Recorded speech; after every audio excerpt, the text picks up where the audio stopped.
Hello, everyone. Thanks so much for joining us today. Very excited. That's how many claps that deserved. We got a very exciting session for you today. Yoav, a 3D art teacher at AIE, will be talking a bit about his journey, explaining his path into the industry, maybe giving a bit of insight into what it's like being a teacher at AIE. If you have any questions throughout the session, make sure you pop them in the chat. I'm more than happy to ask Yoav on stream. But make sure you stick around at the end because we'll be talking about how you might be able to ask Yoav questions in person or how you can find out more about how to break into the industry soon. But with that, I'll hand you over to Jess, who will start asking a whole bunch of very cool questions. Cool. Thanks, Craig. Always with the cool questions we have. Thank you so much for being with us tonight, Yoav. Thanks for having me. It's a pleasure. Yay. So before we start talking about what life was like in the industry, can you just tell us a little bit about your current position at AIE? Yeah, so I'm my official title is 3D art teacher. So I cover both year 1 and 2 here at AIE. So year 1 I cover a myriad of subjects, 3D and compositing, and in year 2 we're currently working on our final project. So I accompany the students in creating their final pieces, and anything from throughout the production process, from pre-production planning, creating their animated shorts, through compositing, and to final delivery. Awesome. So many different hands you're in, so many different subjects hands are in there. Yeah. Such a talented man. All right, well, with saying that, tell us a little bit about your time before working at AIE. What roles have you done, and what studios have you worked on, and what movies have you worked on? Okay, so my profession is officially I'm a compositor. So that's the last link in the chain. You bring all the elements of the movie together. And before AIE, I worked for several companies. Some movies I worked on are Scott Pilgrim versus the World. Green Zone was my first one. Inception, which was a very well-known movie. Captain America 1 and 2. A little bit of Skyfall, Snow White and the Huntsman, Mad Max Fury Road. There's been a whole bunch. Some studios that I worked for, so Double Negative in England. Here in Australia, I've worked for Method Studios, Luma, Plastic Wax, and a few other smaller studios, Fin Design, and a whole bunch. Wow.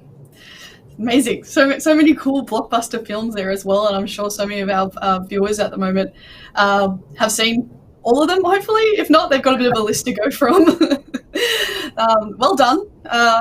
What made you want to go into the film industry or VFX industry? Well, I've always been a film fan. My path actually started when I was much younger. I've always been into photography, and then I moved on to be editor. I studied cinema in high school, and then when 3D and effects started becoming a big thing, I realized, well, that's what I want to do. I went through studies. So I did bachelor's degree first and specialized in motion graphics and editing and animation, and then I went on to do effects, so studying full on effects, and was lucky enough to then land a job in the industry. So it's been most of my life is something that I've been dealing with. Yeah, and what, like, looking back now, is there any movie that really stood out to you and you were like, oh, that's what I want to do? Was there any, like, maybe even a director, or was there a single film that you always watched and you're like, yep, that's what I'm going to do? There's been a whole bunch. Of course, I have to admit I'm a big Star Wars fan. So Star Wars, for a lot of people in the industry, is like that's what drove them to get into this. So I've always liked that kind of stuff. So you see the effects there, and you see how they used to do things. I'm like, yeah, that's where I'm going for. So definitely that. Movies like Jurassic Park, of course, is a big one. Yeah, those were my main influences. I mean, one of the first movies I've ever seen in my life was Return of the Jedi when I was 6, and that left a huge impression on me. And, yeah. Great film, and all Star Wars, amazing. It's always a classic. You did touch briefly about your study. Could you just go maybe a little bit deeper on what, like, courses that you did and, like, location and Sure. I guess, let's start with where you studied first. Sure. So I am originally from Israel. So my first studies, and I'm not going to include high school, even though I said I did cinema in high school. I did a bachelor's degree of it's called visual communication. But because I came already from the industry, I was a video editor. I knew I wanted to focus on video and cinema and that kind of stuff. So I did visual communication, specializing in animation and effects and compositing.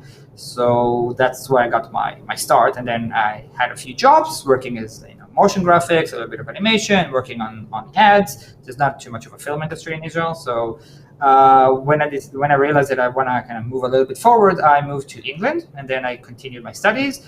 And there I studied full-on effects. So basically the course was divided into the 3D section, which was modeling, texturing, and all using Houdini. And then there was the compositing part, which then was using a software called Shake. And as soon as I got started, I realized, compositing is because it was very close to what I used to do. So that was the thing for me. That was the role that I really liked. So I focused on compositing, and then after my studies, I managed to get a job. Yeah, tell us a little bit about the job application process, getting into your first feature film, and what was the interview process, and maybe some opportunities that you had leaving your studies. Yeah, so that's very nerve-wracking. So when you just graduate, you want to get your first job. I was lucky enough, and that's something I'm trying to change here. Is that I'm lucky enough that the place that I studied had really good connections with the industry in London. So basically, as soon as I graduated, I whipped up a showreel, and I started sending it to different companies in England. For me, I did it in several circles. So first of all, I chose the 4 big companies that were like my end goal, and then I started, smaller companies, and then more companies, and I eventually sent my reel and my CV everywhere. Like, just send it. There's no harm in sending it. And then I had to wait for a little bit, so it wasn't an immediate an immediate thing. So I think about 3 or 4 months, and then I received a call back from Double Negative, and they said, "Hey, we saw your reel. You want to come in for an interview?" And then you come in for an interview. Basically, they review your reel, and then they talk to you a little bit about you, about your passions. They might ask you a few technical questions, and if they felt you're fit, and obviously they felt I was a fit, they're like, "Okay, thank you very much," and offered me a job, and that's how I got my start. Cool. And what was the first film that you got to work on? It was a film called Green Zone. It's not a very well-known movie. It's directed by Paul Greengrass with Matt Damon. Everybody looked at it as another Bourne movie, but it wasn't actually a Bourne series. It was an offshoot based on a book. So yeah, that was my first job. Cool. And then what studio was that at? And it was Double Negative. So my first job, and luckily throughout the time that I lived in England, I got to stay with one studio, which is Double Negative, which is one of the big four in London. So yeah, that was with Double Negative. Cool. And when you were starting your career, like you did say 3 to 4 months it took you. Like that doesn't seem like that much of a time, like a long time to get your first job. That actually sounds pretty good. Were there any other challenges that you kind of faced going into film and VFX? Look, getting the first gig or the first job is by far the biggest challenge. Yeah, because you're not sure. You're probably straight out of your studies. You're not sure what's going to happen. You're probably competing against other people. Sometimes it's your classmates. So that was the biggest one. So getting the job, being confident enough to know that you can get the job. Once you get your first job, I wouldn't say it's easy, but you have to make sure that they'll want to keep you. So that means staying on point, learning, keeping up to date with everything that's happening, being friendly, talking to people, making sure that you communicate, make sure that your work is viewed and reviewed. That's part of the work. Your work is always going to be reviewed, but you have to be able to say, yeah, look, I did that and I did it pretty well. And if you manage to do it in less of a time than you're expected, that's it. That's a bonus. So I'd say getting your first job is the biggest hurdle. After that, you just have to keep going at it, and communication is the main thing. Yeah, communication is key. Yeah. So we've talked about like the challenges going into the industry. Has there been any great highlights of your career so far that is just like, oh, that was just such a good moment, or I can't believe I did that, or something like that? Yeah, I mean, one of the biggest things that I've had is I had the pleasure of working on Inception, which is a Chris Nolan movie, and Double Negative won an Oscar for it. And the guys from Double Negative were such troopers, there we go, that they brought the Oscar back to the office and they put it out there. We actually won an Oscar and a BAFTA for it. And they let everybody grab a hold of it and hold it. And actually, when they realized everybody wanted to hold it, they actually hired professional photographers to do photo sessions. So that was great. I mean, holding the Oscar, for a kid from Israel who grew up dreaming of movies to end up holding the Oscar, the only best thing to do is to actually win an Oscar myself. But that was a big highlight. It's a huge moment. It's a huge moment. Yeah, it's great. And to be honest, seeing your name in the credits of a movie, especially movies like that, it never grows old. It's always fun. That's beautiful. Okay, well, let's break down one film that you've worked on. So Mad Max Fury Road, classic, yes. Made in Australia, all that sort of stuff. You got to work on that. Let's talk about that. How'd you land that job? What were the day-to-days? Was there challenges? Was there fun moments? Tell us. Yeah, all of the above. So I got the job. I think I was, so once you get in the industry and you've been around for a while, hopefully you get a reputation, you will be headhunted, which is a good thing to have. So I think I was contacted by a recruiter for, then it was Method Studios. And they had openings for compositors, and again, the process is the same. You get invited for an interview. You have an interview with probably a recruiter and maybe a supervisor or someone who's more on the professional side, and they review your reel, and if you're fit, they'll offer you a job. So they offered me a job, and it was quite a big team. It was a massive Australian movie. We're a large team, and it was fun. It was a long project. It was almost a year, I think, that I was there, and I wasn't even on it from the start. Some people were there for almost a year and a half, 2 years. It was fun. It's if you've seen Mad Max, it's a crazy movie, right? And the director, George Miller, is great, but he's crazy. He's got this great idea. So it was kind of a job that you come in every day and like, oh, I wonder what I'm going to have today. What sequence am I going to work on? What kind of crazy things do I get to work on?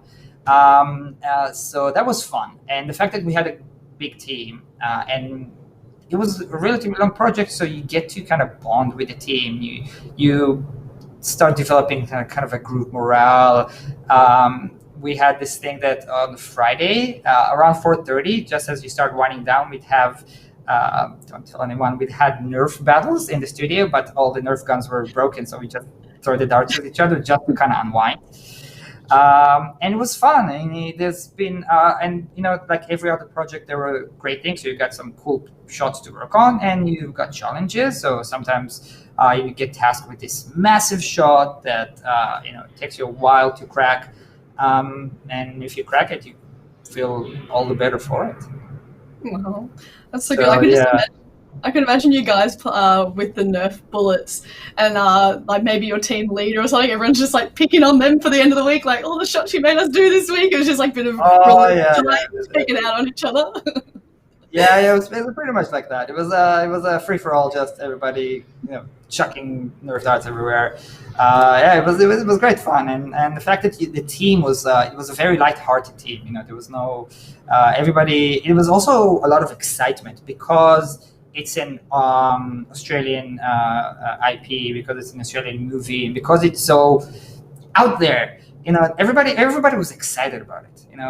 The best thing you can do is work on a movie that has excitement around it. I'd have to say that Inception was the same for different reasons, but there was, if you have a team that everybody's excited to be on it, everybody's having fun, it makes the work all the more enjoyable. Add to that on top of that, the fact that you're probably working on, for me it was my dream job, working in a movie. Add to that this kind of movie is like, I'm done. I could be. I'm good. That's awesome. Yeah, Mad Max is just like, and of course the older films as well. There was already that hype created over so many years, and I think they blew this out of the water. Like it was such an amazing film. It's one of my, like, every couple of months or at least once a year, I always give it a watch. So it's good. It's full on. It's full on. What? You go. Sorry? Go ahead. You go. Done. Just George Miller, and I just want to say he's such a great guy. Like he I think he came to the rap party, and he'd pop over to the studio every once in a while, but he came to the rap party, and he was like, he's a big name director, but he kind of buddied with everybody. We all took selfies with him and everything. It's kind of like just super down to earth guy that has just these crazy ideas. It was, it's great. That's so cute. So throughout your time working in the industry, what has been your favorite part of film development and VFX? Film and VFX. Has it been like maybe like a studio that you love to work on? Is it the people? Is it maybe a type of compositing that you like to do? I was lucky enough to get a taste of a lot of things. So there's different kind of, for compositing, I got to work on full CG movies or pieces as opposed to live action and CG, both of which are fun. Studios, there's so many great studios. Double Negative, I got a chance to work there for 4 years. It's the place where I got my chops, where I started. So I'll always have a kind of a nice place in my memory. To be honest, it's more you'd be surprised how much it's the team that you're working with as opposed to the project you're working with. Especially after a while, it's another project. Whereas if the team that you work with, if the vibe is good, if you bond, if you learn on the job, that's one of the big things. You have, I have a lot of projects under my belt. The ones that I remember the best are twofold. One is the project that had the best team, and the other one is the project that I got to learn the most on. So you get, if it was technologically groundbreaking, or it was the project where I kind of moved from junior to mid-level, or from mid-level to senior, or whatever it is, and you learned a whole bunch of new tricks, you had someone to work with you and kind of teach you, those are the ones you remember, and those are the ones you kind of feel more satisfied about. Some movies, like I have some movies on my resume that I'm like, oh, okay, yeah, I worked on it. It was a movie. It was a project. I got paid for it. It was a time. It was all right. I paid my bills. And there are the ones you go like, even if it's not my best work. And there are movies that are not my reel, but I remember them fondly because it was just fun to work on. Mm. It's always such amazing people that kind of work in this industry. Everyone seems to be really like friendly and happy and communicative, and it's all teamwork based. So I guess you have to. It kind of comes naturally as being like friends with people in the office. It's all teamwork. It's nice. Yes, it definitely is. It's not such a big industry in the grand scheme of things, and you are definitely going to meet the same people along the way. For effects people, for composers, it's very global. So I can be, look at me, I started in England and now I'm in Australia. I know a lot of people who just bounce around, Australia, England, Canada, America, bounce, and you're bound to meet the same people. So you do make friendships. Yeah, it's all about the teamwork and the camaraderie that you get, and it just makes everything feel just much nicer. Cool. Nice. Nice. It does remind me a lot about our AA alumni, just like bouncing around. They're like, oh, I'm in London. Oh no, like you contact them and they're like, oh, I'm not in London anymore. I'm in Canada at the moment. Oh, okay. Can't participate in that live right. stream. I'm off on the other side of the world. Yeah. That kind of bounces off of James' question here. Where's the most memorable place you work, and I guess what makes a place memorable? What makes a place memorable? The first thing would be the people, and the second thing would be, for me specifically, is I'd say technologically or professionally. If the place challenged me. I'd say, if I felt challenged, if I felt like, oh, we were groundbreaking, those are the places that I'll remember. I actually remember all the places I worked at. It was like, oh yeah, I did remember that. I remember every place. It's a tough call, to be honest. I have, if he asks where, I'd say. Double negative, again, because that's where I started. That's why I kind of, got into it. The team was amazing. Those are great projects. That kind of, that's my place. That's the top of the list. Thanks. Cool. I guess that then leads on. You're just talking about technology and like kind of what skills you picked up from a specific studio, and that kind of made it a bit more memorable as well because you learned so much there. A question that I did have was like technology. In the time that you've been in the industry, technology has changed heaps, and you would have seen that in Inception and Mad Max. How do you keep up with all of this? Oh yeah, keeping up is you just have to. This one's on you. As an artist or a professional, you have to make sure that you keep up to date. Curiosity is a big thing. A lot of studios that you will work at, everybody's trying to be innovative. Everybody's trying to make the next big thing. And especially when you're starting out, a lot of these big things are going to be just within earshot of you, but you won't be involved. It'll just suddenly someone's telling you, oh, this is how we do things. Keeping myself or yourself. Interested, keep asking questions is the big thing. That's how you keep up to date. There's also always, signing up to newsletters for different companies. So, for instance, if you're using a specific software, sign up to the newsletter for that company, because they will always publish what's the new big thing. That's the way to keep current. I mean, sometimes it's going to be thrust on you. So I remember when I started compositing, I did compositing with a software called Shake. But then Shake was phased out and Nuke started. So at a certain point, they were like, okay, everybody, we're moving into Nuke. And I'm like, okay, I've never done this, but great. I'm excited for it. So that was thrust upon me. I didn't have a choice. But other than that, it's just, looking at publications, talking to people, still talk to, comrades or colleagues, and say, what are you guys using? What's the latest big thing? And just, it's all about being inquisitive and kind of pushing and trying to look for things. Do the studios give you much time to practice these new skills? If you're lucky, some studios, so the bigger studios can afford it a little bit more because they have always contingency. So you'll be one of a big team, so they can afford to, okay, while Yoav's learning, we'll give the work to someone else. Small studios, maybe not as much because it's, budget-wise and everything. But they'll always give you some time. It could be a difference between a week and a month.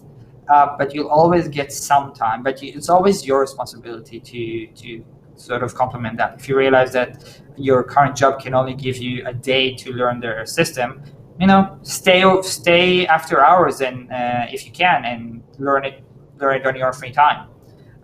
Go home and see if you can get the software at home and play around with it. So the next day you come a bit more informed.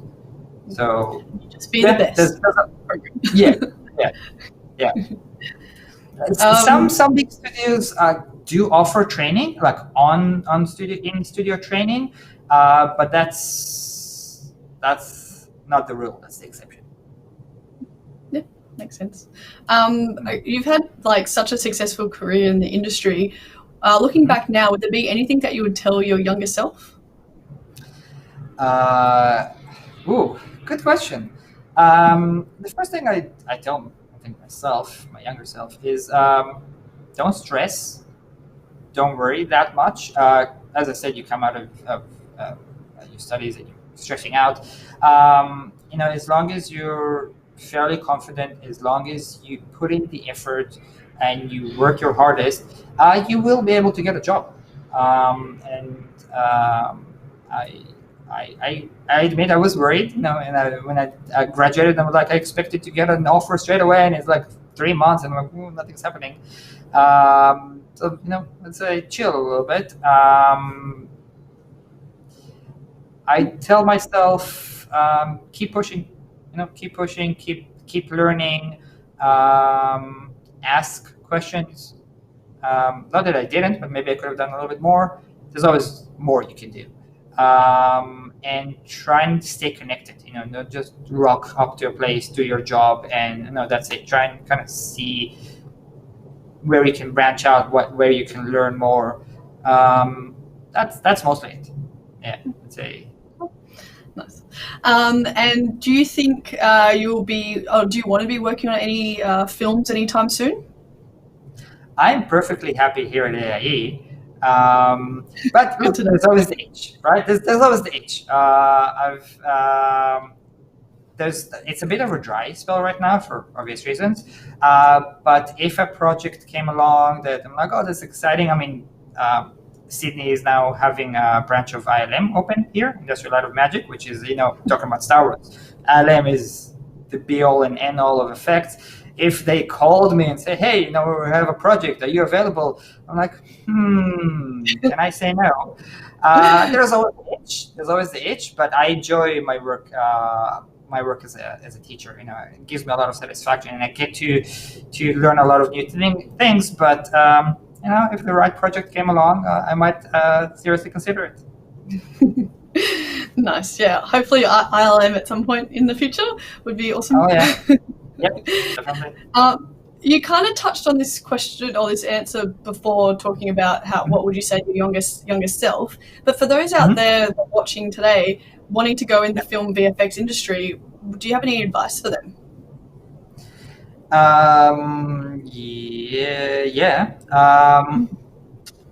So keep a positive state of mind is a big thing. It's really easy to kind of slump. So keeping positive, keeping an upbeat attitude is a big thing. As I said, communication is something, communicate with your peers, with your colleagues, with anyone, learn the art of, there's a way of conducting yourself in an interview, the way you speak, your body language. I'd say the next thing is work hard and then work harder. There's a lot to learn. And things are developing every day. Every software we use in this industry, each and every software is a beast on its own, and you can't expect to learn everything in a day. But the more effort you make to learn it, the better you'll be for it. And then it shows your bosses, oh yeah, that person, they're really kind of motivated. So next time they'll have a job, they go, oh yeah, that person. Jack, he will show motivation. Let's pick him up because he'll be worth our while. So motivation. Be one of the key ones. Yeah. So motivation, work hard, keep a positive attitude, and communication. Okay. Yeah. That's a really good takeaway there. Well, that's the end of my questions. I did see a bunch come up in the chat. I think some of them we have actually just answered throughout the stream. Okay. But Craig, was there any other ones that I maybe missed? No, I think, like you said, we did touch on a lot of them during the stream. And we'll get to some more of them in just a tick. This one might be an odd one to answer, but let's see. Alfaro's got a question here. What's your favorite type of effect to work on? Like, is there is having like fire or goo or anything along those lines? That's a good question. Fire is always fun. It's not because fire. Awesome. But fire is way more complex than people think. There's not only complexities within the fire itself and different colors, and it depends on what kind of fire you're using, and there's smoke, but also there's a lot of secondary effects that fire creates, like light effects, spill light, and so that's always fun. One of the most common things that people do, students do, is what's called a muzzle flash. So that flash that you get from a gun. It's really easy to just put a muzzle flash, but if you look at it carefully, you see that there's a lot more to it. You have, lighting, interactive lighting, and everything. So that's always fun. So yeah, composing fire is always fun. Yeah, that's a good one. Perfect.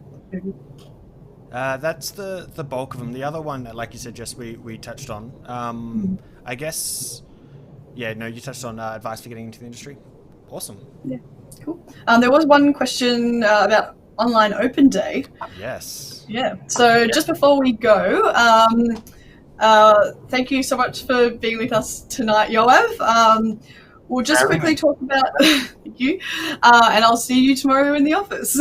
But yeah, we do have a question. I'm 15 and want to do the online open day. So if you are interested in getting into the industry and wanting to study, we actually have an open day, not this Saturday, but next Saturday, Saturday 21st of November. It will be located in Adelaide, Canberra, Sydney, so you can actually go to the campus. But if you're in Melbourne or you wish to attend it online and interested in studying, it could be at any other campus or studying online or at Melbourne. All you have to do is just register on our website, and we'll send you the link if you wanted to participate online. Otherwise, if you are going to the campus, then we'll send you all the information, the schedule, and all that sort of stuff, so you can attend. But yeah, make sure that you do register because we need to monitor those numbers. But yeah, we'll be talking about our advanced diploma courses, how to apply your portfolios, certificate courses. So if you are in high school, you can actually study with us while you're still at school. So be ahead of the game for going into the industry. But yeah, make sure that you do register.